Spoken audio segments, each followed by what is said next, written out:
¿Cómo sabemos que están allí? Y otra cosa, para el examen, sí o sí van a tener que estar con su camarita encendida, si no, pues es como si no han asistido, ¿de acuerdo? Entonces van a tener que estar sí o sí en el examen, así que de todas maneras tienen que encender su cámara, chicos. Ya, vamos a ver. Un ratito. Y encender esto. Ya, a ver. Guillermo Alcántara. ¿Está, Guillermo? Presente, profesor, presente. A ver, ¿dónde está? Ahí estás, ¿no? Perfecto. Ya, ¿quién va a ser? Ya, Gabriel Briseño. Gabriel, no está. José Huertas. Presente. Bien, José, no se te ve, José. Tienes que encender tu cámara, si no, no te puedo considerar asistencia. Ahí estás, perfecto. Brian Medina.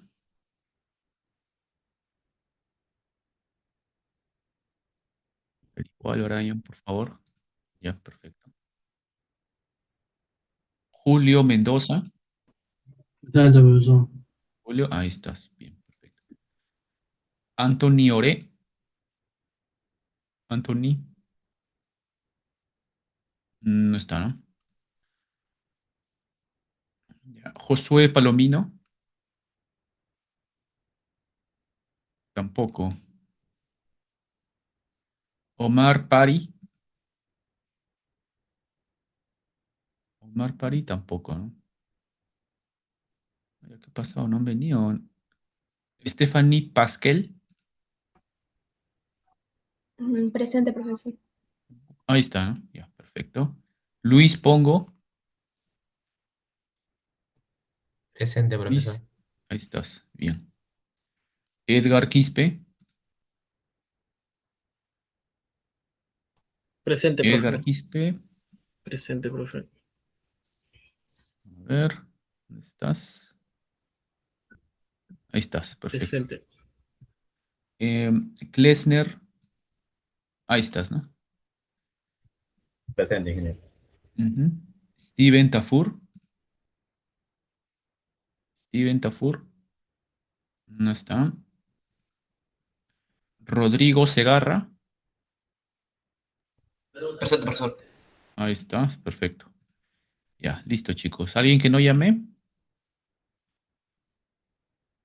Ya, bien. Ahora sí, entonces, a ver, un ratito esto está cargando, pero creo que puedo empezar mostrando esta parte de acá. Antes que empiece, ¿no? El breve repaso, quería saber si tienen algún ejercicio, han estado practicando, tienen algún ejercicio que quiera que resuelva aquí para todos, Profesor, yo tengo una ¿no? duda en la Mm, anotación de ítems. ¿sí? Yo, Luis, pongo. Sí, sí. Ahí a mi duda era que, por ejemplo, si yo tengo un A sub I, B sub I, C sub I, usted nos enseñó que se simplifica de a 2, pero ¿puedo simplificarlo de a 3? Ah, de a tres. Uy, ¿qué pasó aquí? Sí, en principio no debería haber problema, ¿no? Si simplificas de a 3. Serían 2, ¿no? Pero te quedaría un solo sub i. Mm, va a depender, ¿ah? Va a depender cómo lo quieras ver. Porque en algunos casos, o sea, tendrías como A1, B1, C1 más A2, B2, C2, ¿no? Claro. Podrías interpretarlo así. Otros podrían interpretarlo como A1, B1 más A2, B2 y el C. Lo factorizas, ¿no? Pero ahí habría un problema y es que cuando tú le das un valor de i a cada uno de ellos, a A y a B, automáticamente C va a tomar ese valor, ¿no? Entonces no debe de haber problema. ¿Ya? Entonces sí puedes tener hasta tres que se repiten, ¿no? De los índices. Ah, ok, profesor. Y cuando tengo una igualdad, por ejemplo, y tengo AI, BI más CJ, y eso es igual a un escalar más PJ, ¿es correcto la igualdad? Ah, ese es igual a un escalar más PJ. Mm, o sea, tú tienes, claro, un AI, BI, me dices, ¿no? Que sabes que te va a dar un escalar más un CJ igual a algo con J también, ¿no? En principio no debería haber problema, ¿no? Porque el escalar es constante, pues. Como si tuvieses escalar menos escalar, pasa el otro restar, es como si tuvieses un AJ igual a un escalar más CJ, ¿no? Entonces no debería haber problema tampoco. Gracias, Pero profe. se recomienda de que en la suma todo tenga un índice, ¿no? Eso es generalmente lo que se recomienda. Pero podrías tener eso, ¿no? Claro, ahí qué es lo que tendrías. Que, por ejemplo, puede ser un A1 menos B1 igual a 4. A2 menos B2 igual a 4. Siempre tendrías esa cuestión, ¿no? De que siempre la resta de entre estos dos va a ser igual. Podría ser, ¿no? Ujú. Claro, en principio no había problema, pero si te aparece, por ejemplo, una constante multiplicado por un C sub P, por ejemplo, ya tienes otro índice, ¿no? Y ya se te malogra, pues. Así también ahí sería el problema, ¿no? Pero si es constante, normal, en principio no debería haber problema. Ujú. Es como si tuvieses un tensor donde cada uno de sus valores sea igual a uno y tenga el mismo índice, ¿no? Podrías asumirlo así también. Ya, a ver, vamos a ver un ratito acá. Vamos con esto.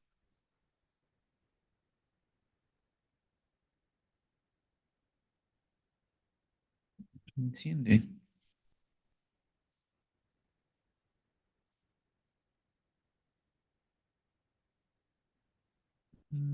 Tal vez es por esto.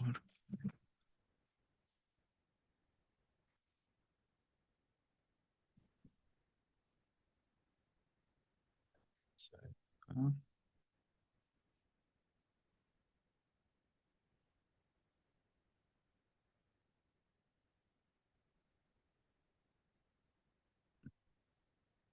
Ya, listo.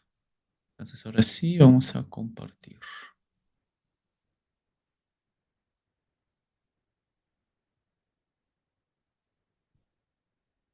Bien, chicos. Entonces estábamos aquí. Mejor esto de otra forma, ¿no? Ya. ¿Qué les va a venir en su examen? Su examen le van a venir cuatro preguntitas, chicos. ¿Ya? No van a ser operativas del todo. Bastante sencillo. Pero son para que tengan un poquito de criterio. O sea, para ver si han entendido los conceptos, ¿no? ¿Está bien? Entonces, partamos de esta idea, ¿no? Del vector. También esto tiene que quedar clarísimo. Cuando hablamos de un vector físico y cuando hablamos de un vector matemático, ¿no? ¿De acuerdo? Con un vector físico tenemos una limitante, ¿sí o no? ¿Cuál es nuestra limitante con un vector físico? La cantidad de elementos del vector, ¿no? ¿Está bien? El vector físico tiene que poder ser representado en el plano cartesiano, en el mundo 3D. ¿Está bien? Vector físico, algo que nos representa lo que podemos percibir de la realidad. Por ejemplo, fuerza, velocidad, inclusive campo eléctrico también. ¿De acuerdo? Pero si estuviésemos un caso donde los elementos del vector tuviesen una mayor cantidad de elementos, entonces esa idea ya generaliza lo que es un vector, ¿no? Y ya no hablaríamos de vector físico, sino vector matemático. ¿Está bien? Y en el caso de vector matemático, pues como ya tengo más elementos en el vector, esto ya complicaría un poco el que yo pueda graficarlo en el plano 3D, ¿no? ¿Está bien? Entonces, cambia la idea, se expande un poquito la idea, ¿no? A lo que es un vector físico, ahora lo que tenemos que es un vector matemático. Se expande la idea un poquito. Pero las operaciones siguen siendo las mismas. ¿Está bien? La de suma de vectores, la multiplicación, vector cero, vector unitario, todo eso sigue siendo, sigue manteniendo el mismo concepto, el mismo significado. ¿Está bien? Ahora, si volvemos a lo que son vectores físicos, recuerdan que habíamos visto operaciones como, por ejemplo, el producto punto, ¿no? Dot product, o si no, también producto escalar. ¿Está bien? Si tuvieses dos vectores físicos y los multiplicas escalarmente, el resultado sabes que te va a dar un escalar, ¿no? Un número. ¿Está bien? Y el valor de este número está definido de esta manera, ¿no? Como la multiplicación del módulo de estos dos vectores por el coseno del ángulo. Esto de acá se trae ¿de dónde? ¿De dónde se extrae este resultado? Simplemente del concepto, ¿no? De que el producto escalar finalmente es la proyección de un vector sobre otro vector, ¿no? ¿De acuerdo?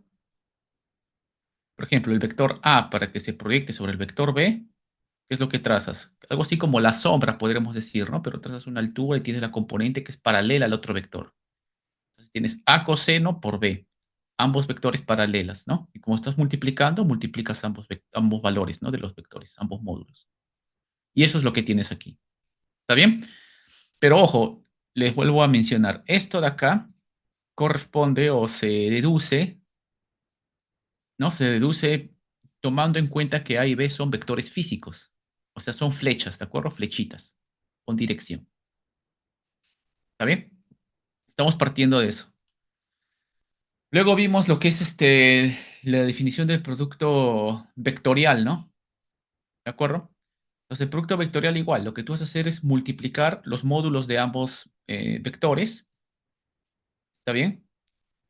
Pero en este caso ya no vas a calcular el coseno, sino en este caso sería el seno del ángulo, ¿no? Así como lo definimos. ¿Está bien?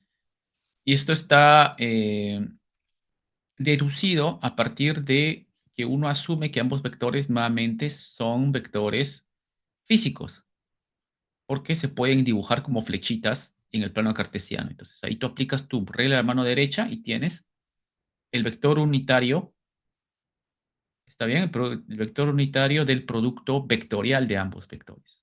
Acá está, ¿no? ¿De acuerdo? Y ahora, ¿de dónde sale este valor de seno de ángulo, ¿no? Por ejemplo, cuando tú quieras calcular el momento, ¿no? Con el brazo de palanca de la fuerza que se está aplicando. ¿Está bien? Simplemente es una proyección. Y otro punto importante es el siguiente, y es que en el producto escalar, por ejemplo, el resultado es un escalar, un número, ¿no? Pero en el producto vectorial, para dos vectores físicos, ¿no? Vemos de que el resultado que es un vector. De este vector, de manera tradicional, calculamos el módulo, ¿no? Que es el módulo de A, módulo de B, seno del ángulo. ¿Está bien? Pero le falta dirección, ¿de acuerdo? Porque de todas maneras el resultado es un vector. Entonces, la dirección, ¿quién te la da? La regla de la mano derecha. ¿De acuerdo? Dos conceptos que hemos visto para vectores físicos. ¿Está bien? Y a partir de eso puedes definir diferentes cosas. Por ejemplo, el vector área, digamos, ¿no? ¿Recuerdan el vector área? Por ejemplo, si tú quieres calcular el área de este paralelogramo, ¿esto qué sería igual el área? Si te enfocas nada más en la parte geométrica, recuerdan que era la multiplicación de ambos lados por el seno del ángulo, ¿no? Así uno calculaba el área de este paralelogramo, ¿no? ¿Está bien? Pero ese es el módulo, ¿sí o no? Ahora, ¿qué pasa si eso dejo de lado y ahora me enfoco, digamos, en calcular el producto vectorial de estos dos vectores? ¿Esto qué me va a dar? Como módulo también sería igual que el área, ¿no? Módulo de A por módulo de B por seno del ángulo. Y como dirección debería ser la regla de la mano derecha, un vector perpendicular a estos dos. ¿Está bien? Entonces, a partir de eso, tú puedes definir lo que se conoce como un vector área, o sea, decir, ¿no? Arbitrariamente, ¿está bien? de que, o crear, digamos, lo que tú llamarías un vector área. Y tú dices, el área de este paralelogramo yo lo puedo representar como un vector. ¿De qué forma puedo representar el área como un vector? Bueno, básicamente trazando una perpendicular al área, ¿está bien?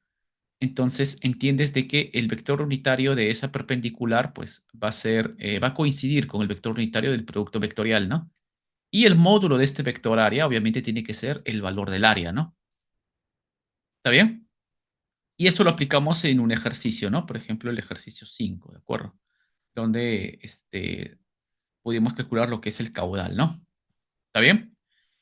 Inclusive uno puede ir más allá y también ¿no? Aplicarlo en lo que es el cálculo de volumen. Por ejemplo, acá el volumen de un paralelepípedo, ¿no? Que al final de cuentas es un prisma, ¿no? ¿Cómo calculas esto? ¿Recuerdan? Base por altura, ¿no? Área de la base por la altura. Así calculas el volumen, ¿sí o no? Pero el área de la base tú ya sabes cómo calcularla, ¿no? El área de la base la calculas como el producto vectorial. Sería el producto vectorial de estos dos, B por C, ¿no? Ese sería el área de la base, ¿no? ¿De acuerdo? Claro que esto va a tener una dirección, ¿sí o no? La dirección sería perpendicular. ¿Y la altura qué sería igual? La altura acaso no es igual al coseno ¿no? O sea, el coseno de este ángulo multiplicado por este lado, ¿de acuerdo? Sería como una proyección de lo que está inclinado, perpendicular, ¿no? Sería por el coseno de este ángulo, ¿no? Perdón, de este ángulo de acá arriba, ¿no? ¿Está bien? ¿Y acaso ese ángulo no coincidiría, el coseno de ese ángulo no coincidiría también si yo multiplicase escalarmente el vector normal al área con justamente el vector de ese lado? Coincide, ¿no? ¿De acuerdo? Entonces, rápidamente uno puede decir lo siguiente. Bueno, en lugar de calcular el volumen, perdón, de este paralelepípedo de manera tradicional, yo directamente lo que puedo hacer es identificar los vectores de todos los lados, ¿no? Los tres lados principales, los tres lados que van a tener sus paralelas, y simplemente calcular el área como producto vectorial, B por C, y la altura, multiplicarlo escalarmente con el lado que se encuentra orientado hacia la altura, ¿no? Que sería A. Y esto se cumple para cualquier tipo de perspectiva, es decir, tú puedes tomar, por ejemplo, como base el plano donde está A y C. Entonces, ¿qué tendrías? C por A, ¿no? ¿De acuerdo? C por A. ¿Por qué no A por C? Porque se aplica la regla de la mano derecha. Si yo pongo A por C, ¿a dónde se va el pulgar? Hacia el lado opuesto de la altura, ¿no? Entonces tiene que ser C por A, ¿de acuerdo? C por A. Entonces, el de tu dedito pulgar ya se va en la dirección de B, ¿no? Entonces sería producto escalar B, ¿no? ¿Está bien? C por A, producto escalar B. ¿De acuerdo? Y básicamente uno así puede demostrar, por ejemplo, este ejercicio de aquí, ¿no? Donde se les pide demostrar esta igualdad. ¿Tú qué dices? Todo esto de acá representa lo que es el volumen, ¿no? ¿De acuerdo? Luego habíamos visto particularidades, ¿no? Por ejemplo, ¿qué pasa para este concepto de producto escalar? ¿Qué pasa si los vectores son perpendiculares? O si son paralelos, ¿no? Puede salirme 0 o 1. ¿De quién va a depender al final de cuentas? Del coseno del ángulo, ¿no? Claro, va a salir 0 o 1 siempre y cuando también los módulos de cada uno de los vectores sea igual a la unidad, ¿no? ¿Y qué pasa si el módulo de un vector es igual a la unidad? Hablamos de lo que es un vector unitario. ¿Está bien? Entonces ya poco a poco estamos refrescando más, ¿de acuerdo? Luego habíamos visto de que un vector puede ser representado por sus componentes, ¿no? De manera tradicional, por ejemplo, para un vector físico, conocemos de que un vector está representado en su componente X, Y y Z, ¿no? Para un vector físico, ¿de acuerdo? Eso es de manera tradicional. Y ustedes recordarán, ¿no? Que a cada componente se le acompañaba una letrita, ¿no? Y al otro componente J, al otro componente K. ¿Qué eran esas letritas? Bueno, sabíamos que era una manera de identificar a qué componente corresponde, ¿no? Pero su significado va más allá, ¿no? Final de cuentas, ese conjunto de letritas I, J, K que colocamos, ¿no? Para cada componente, tienen un nombre. Se les llama base, ¿no? Base. ¿Está bien? Y las bases tienen una propiedad. Una de ellas es que obviamente son vectores unitarios. Si tú sacas el módulo de esa base, que es un vector unitario, te va a dar la unidad, ¿no? Y lo otro es de que en el caso, por ejemplo, del plano cartesiano, o bueno, sistema cartesiano en este caso, eh, estas tres bases son perpendiculares entre sí, o lo que se le llama ortogonales. ¿Está bien? Bases ortogonales. Entonces, como las bases son ortogonales, fíjense, por ejemplo, acá, para un sistema de coordenadas donde las bases son E1, E2, E3, tú tienes de que, como estas bases son ortogonales, entonces sus productos escalares o vectoriales pueden ser 0 o 1 dependiendo del ángulo entre ellos, ¿no? ¿De acuerdo? Esto es algo que también hemos visto. Bien, y eso nos ha servido para muchas cosas.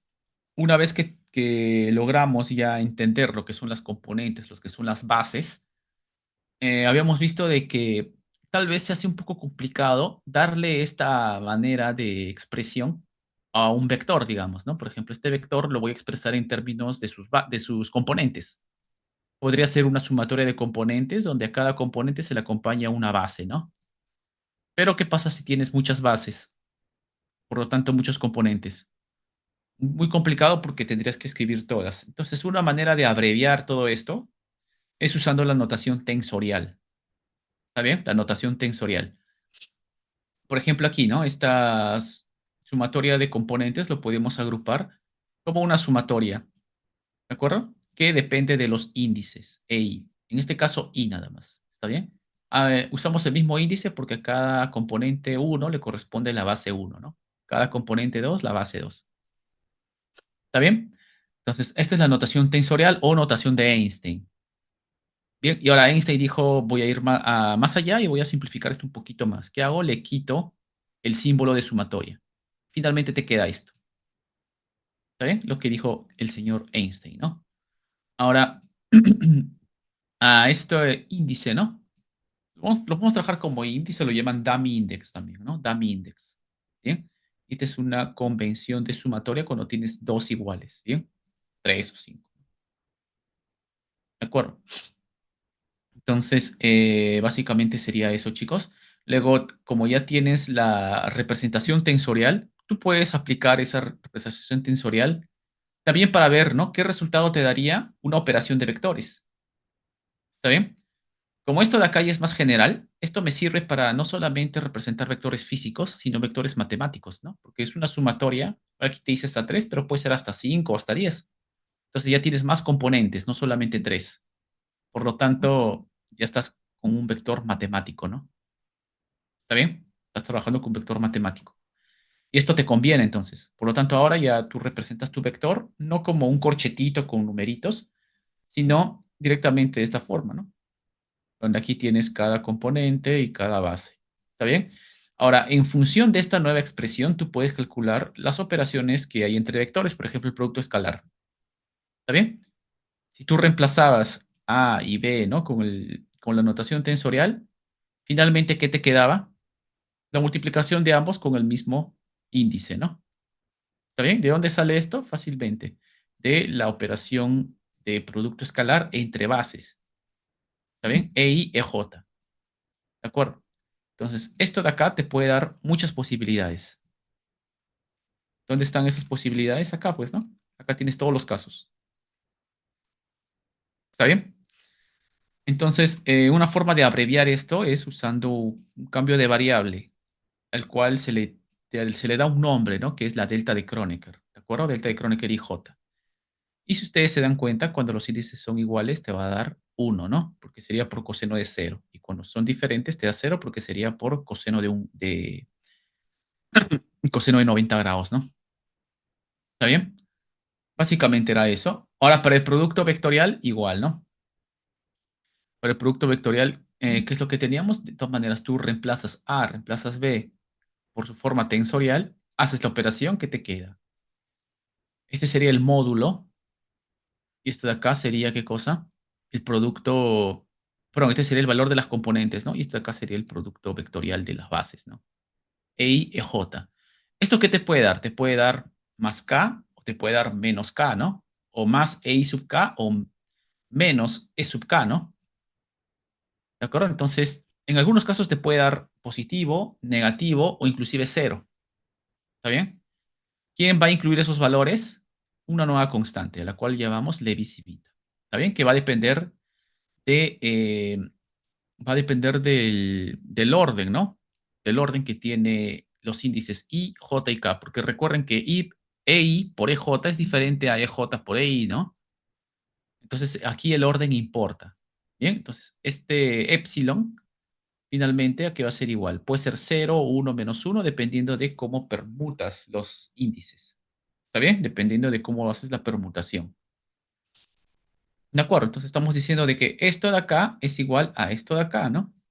Y si yo multiplico ambos lados escalarmente por E sub k, por esta misma base, primero, si lo multiplico aquí por la misma base, esto me da 1 por 1 por coseno de 0 grados, que sería igual a 1, ¿no? Entonces, básicamente se eliminan y te queda solo la unidad. Por lo tanto, te queda esto solito. Y esto de acá se ha multiplicado por esto escalarmente, entonces aquí lo tienes. ¿De acuerdo? Y esto de acá también te recuerda algo, ¿no? Esto recuerda que a lo que es volumen, ¿sí o no? ¿De acuerdo? Volumen. Entonces, el volumen de un paralelepípedo compuesto por estos tres vectores que serían cada uno de los lados. Entonces, tú puedes invertir el orden, ¿no? Agruparlo de nuevo. Y acá se agrupa de nuevo, ¿no? Y así puedes tener varias combinaciones también de esto.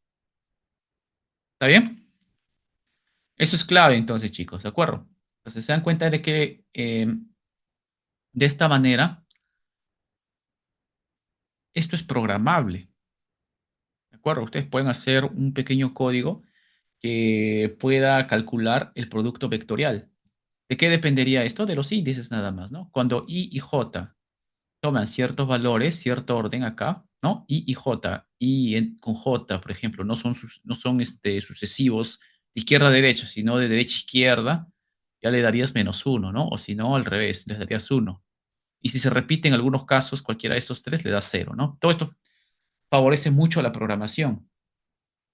Por eso es que los software, ¿no? De simulación ya utilizan internamente, ¿no? Puro cálculo tensorial, porque es más fácil.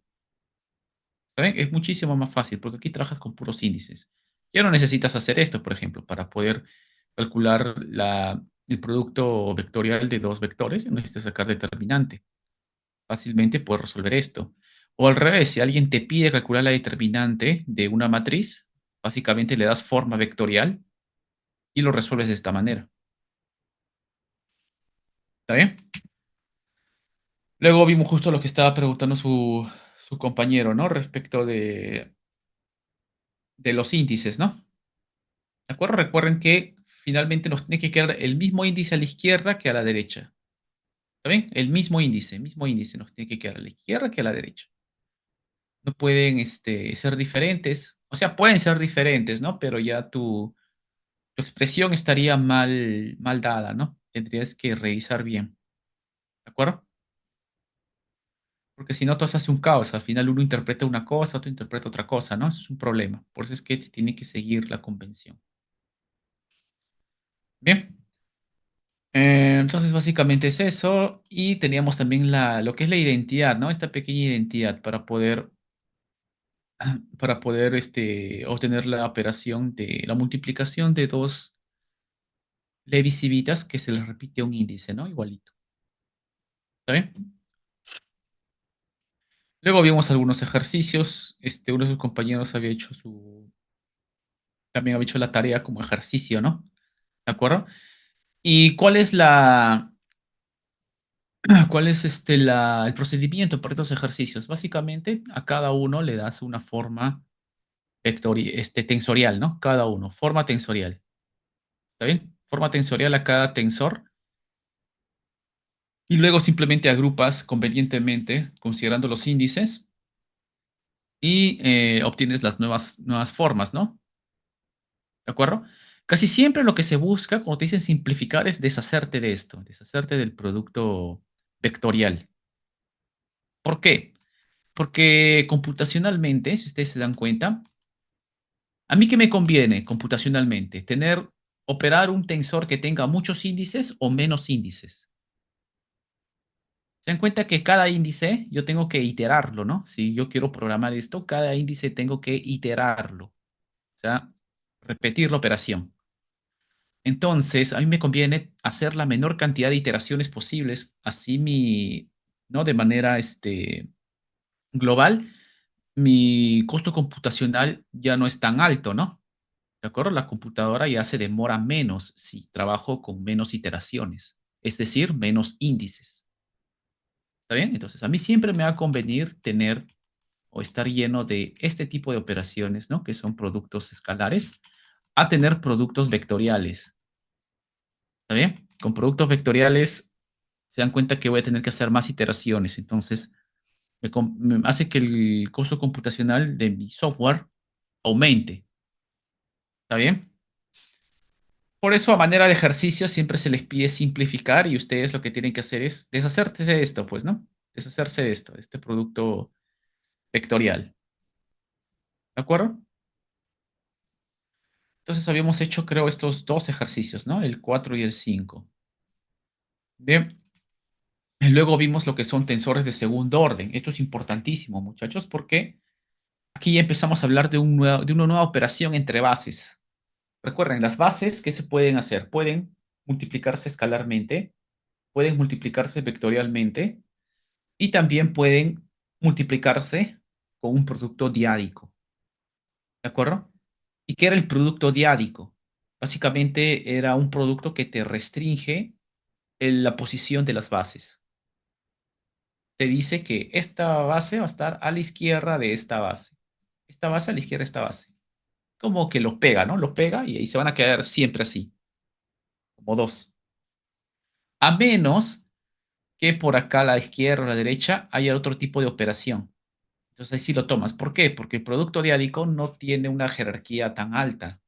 De hecho, es la última jerarquía. Eso quiere decir que lo resuelves al último.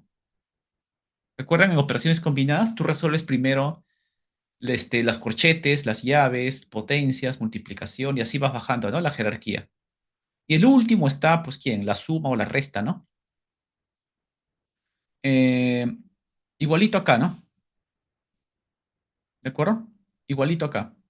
También, el producto diádico sería, pues, como la suma o la resta, o sea, el último. Pero, eso sí, esto de acá lo mantienes como si estuviese pegado, ¿de acuerdo? Eso se va a tener que respetar, se mantienen unidos, el producto diádico. Bien, eso es Entonces, esta de acá, ¿no? Es la notación tensorial, digamos, de un tensor de segundo orden. Y habíamos hecho esta asociación, ¿no? Primero, un tensor que era un conjunto bueno, es un elemento que te agrupa valores, ¿no? Como un array, un arreglo. ¿De acuerdo? Eso es un tensor. Y este arreglo puede tener diferentes órdenes. ¿Y a qué nos referimos cuando hablamos del orden de un tensor? Básicamente a la información que necesitamos para poder posicionar cada elemento del tensor. Si yo necesito un solo dato para posicionar un elemento en un tensor, estoy hablando de un tensor de primer orden. Y eso quiere decir que estamos hablando de un vector. ¿Está bien? Entonces ya hay que manejar ese lenguaje. ¿De acuerdo? Ahora, ese dato que yo necesito para poder posicionar un elemento de un vector, por ejemplo, que sería un tensor de primer orden, tiene un nombre también. Y lo llamamos base. Entonces, al final llegamos a esta correlación entre que un tensor de primer orden va a tener por cada uno de sus componentes una sola base.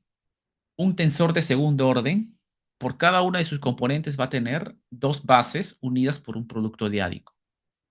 Entonces, un tensor de tercer orden que va a tener tres bases en cada componente, unido también por el mismo producto diádico. ¿Está bien?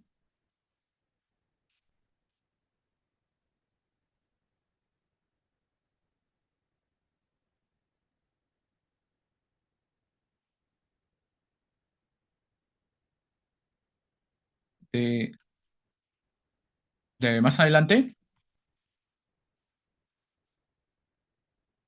estos. ¿Ya? ¿Ya? ¿Está bien? Creo que sí tenemos tiempo, más o menos. Ya, a ver, déjame ver mi batería acá.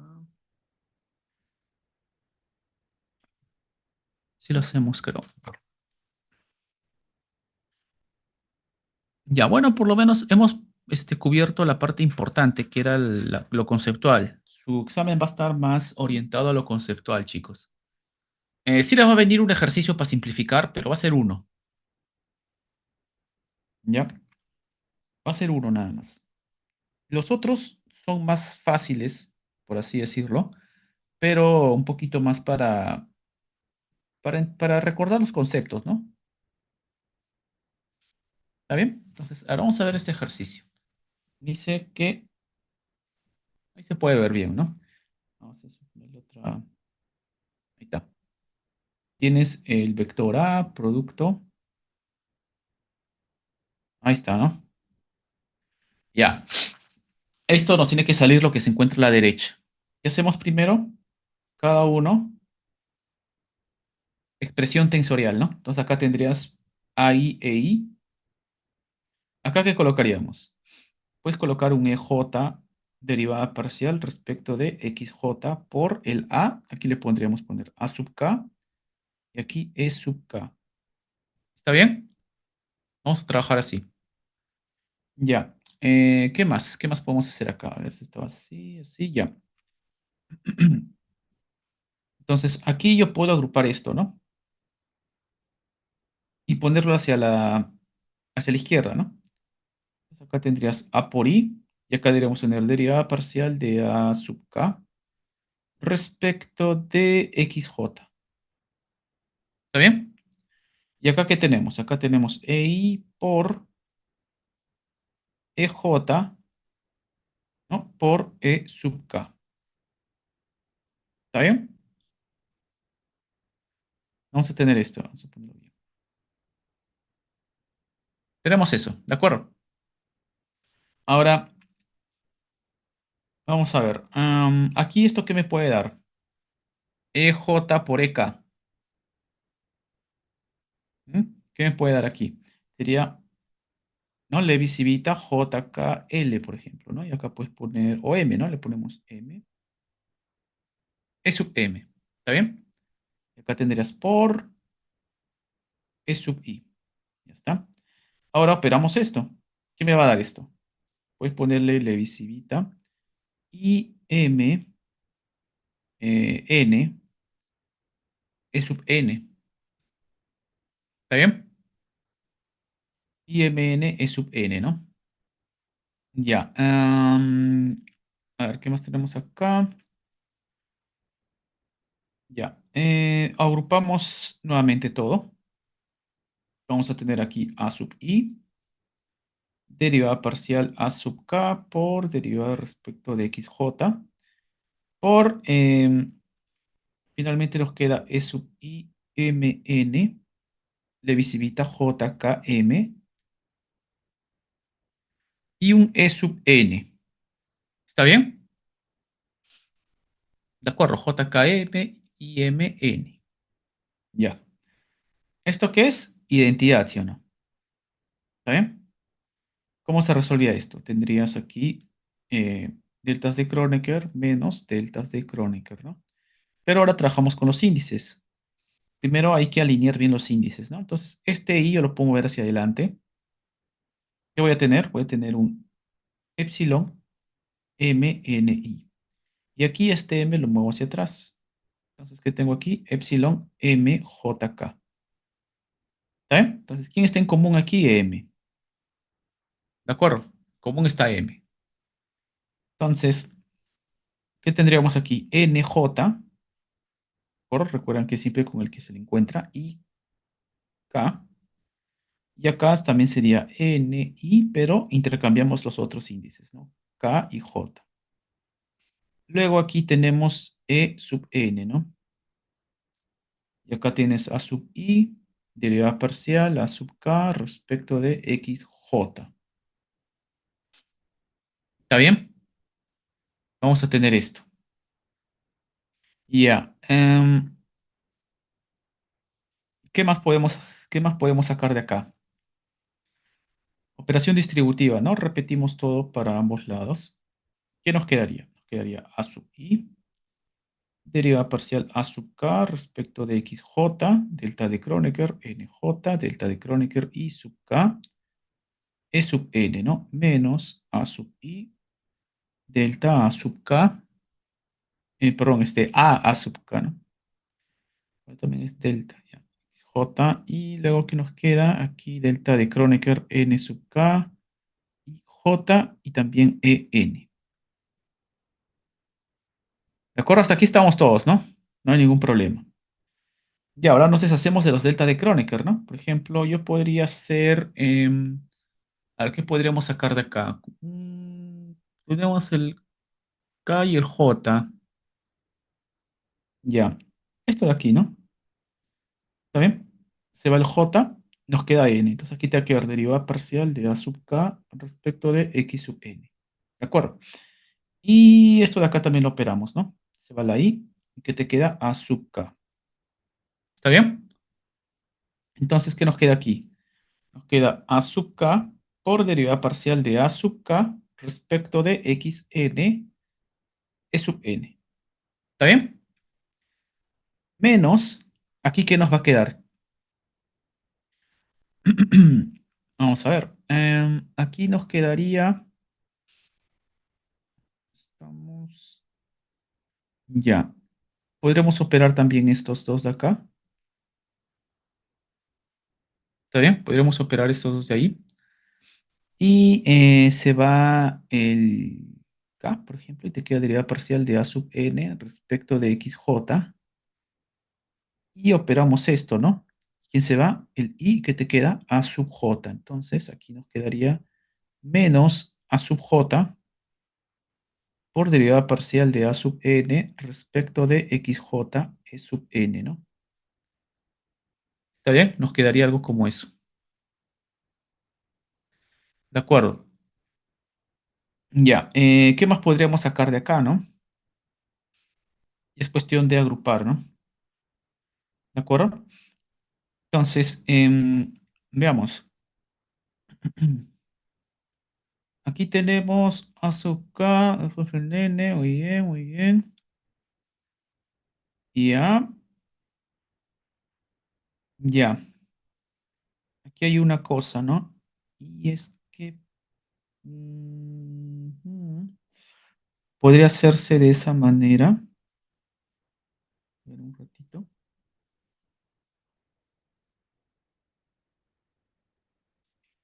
Dice acá, ya está bien. Ya, ya está bien. Entonces, aquí podrías poner, por ejemplo, no sé, un A por gradiente de A, ¿no? Por ejemplo, ¿ya? Algo como esto, a ver, voy a poner aquí un AK por E sub K, ¿no? Producto escalar derivada A sub K, E sub K, ¿no? Y aquí un EN. Algo así también podría ser, ¿no? El problema está esto. Esto sería aquí un producto diádico. Bueno, tendría que ser entonces algo como esto,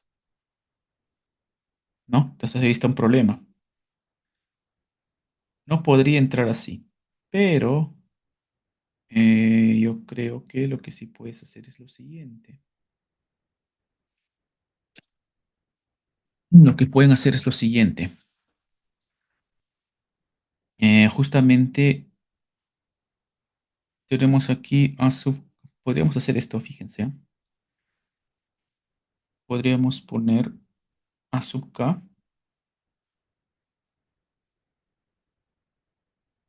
¿No? Esto sería Miren. Si yo sumo esto dos veces, que me da un medio, ¿no? O sea, diré, pero me da dos, ¿no? Por un medio, entonces puedes hacer algo como esto, ¿sí o no? Un medio de a sub k por derivada parcial de a sub k respecto de xn más derivada parcial de a sub k respecto de xn por a sub k, ¿no? ¿Está bien? ¿Está igual o no está igual? Esto es lo mismo, ¿no? Esto a la derecha o esto a la izquierda es lo mismo, ¿no? Entonces, puedo agrupar uno, uno. ¿Esto qué me va a dar? Dos veces lo que está arriba, ¿no? Por un medio, se va, ¿no? Y te queda uno, ¿sí o no? ¿Está bien? ¿Por qué estoy haciendo esto? Porque si yo hago esto, el problema está aquí. Esto es un producto diádico. Entonces ahí estoy alterando. Si no, lo haría directamente, ¿no? ¿De acuerdo? Por eso no hago eso. Entonces lo que voy a hacer es aprovechar esta parte y expandirla. ¿Está bien? Lo demás lo mantenemos. A sub j, derivada parcial de a sub n respecto de xj e n, ¿no? ¿Está bien? El de acá sí está bien. El de acá no hay problema. ¿Por qué? Porque este n acompaña a n. No hay problema. Puede estar dentro de la derivada parcial. El problema es acá arriba, pues, ¿no? Por eso es que le estamos dando esta nomenclatura. ¿De acuerdo? Entonces, aquí, por ejemplo, yo puedo tener esto, un medio, y el n lo puedo poner adelante, ¿no? Porque yo sé que todo lo que está aquí adentro me va a salir escalar, ¿no? ¿De acuerdo?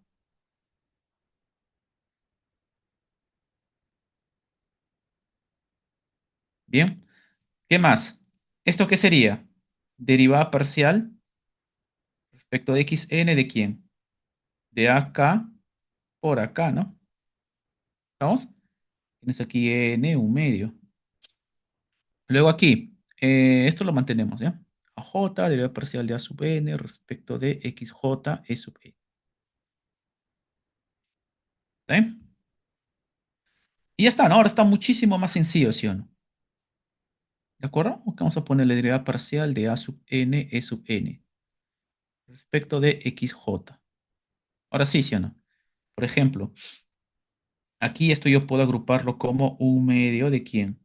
De e sub n, derivada parcial de x sub n. Por, acá voy a tener a sub k, ¿no? ¿Está bien? Lo estoy agrupando así. ¿Esto cómo puede ser interpretado? Tal vez como esto, ¿no? Un a sub k, producto escalar, a sub k, e sub k, ¿no? ¿Está bien?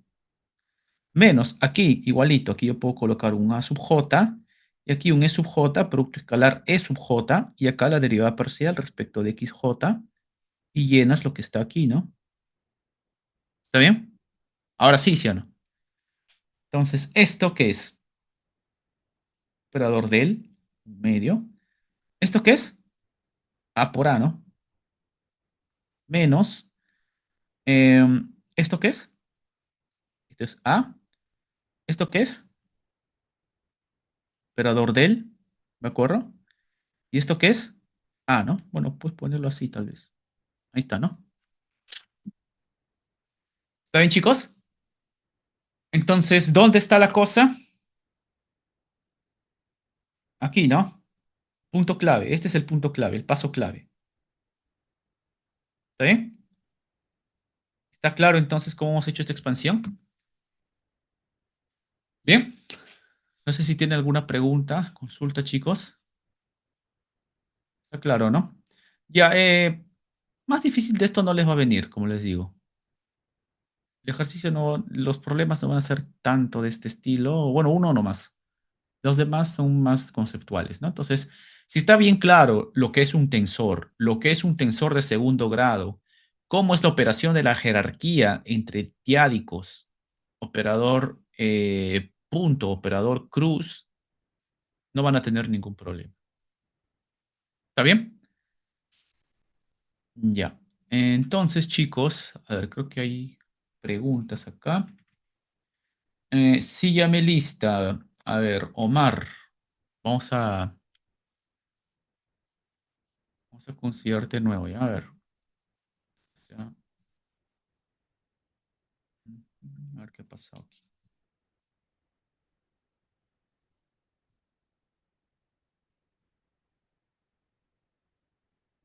A ver, a ver, a ver, a ver. Listo, ¿no? Omar Pari. A ver, vamos a buscarte acá. Acá estás, ¿no? Ya. Listo, listo. ¿Alguien más que recién se ha conectado? Nadie. Ya, chicos, vamos a empezar con su examen entonces, ¿no? El examen me parece 1 hora y 50, o sea, estamos a 6 minutos, ¿no? Pero mejor es empezar ahora. ¿De acuerdo? Entonces vamos a tomar lo que es la vista de supervisión. ¿Listo? Ahora a todos se les ha enviado una solicitud donde tienen que compartir obviamente sus cámaras y también sus pantallas. ¿Está bien? Tienen que compartir su cámara y su pantalla.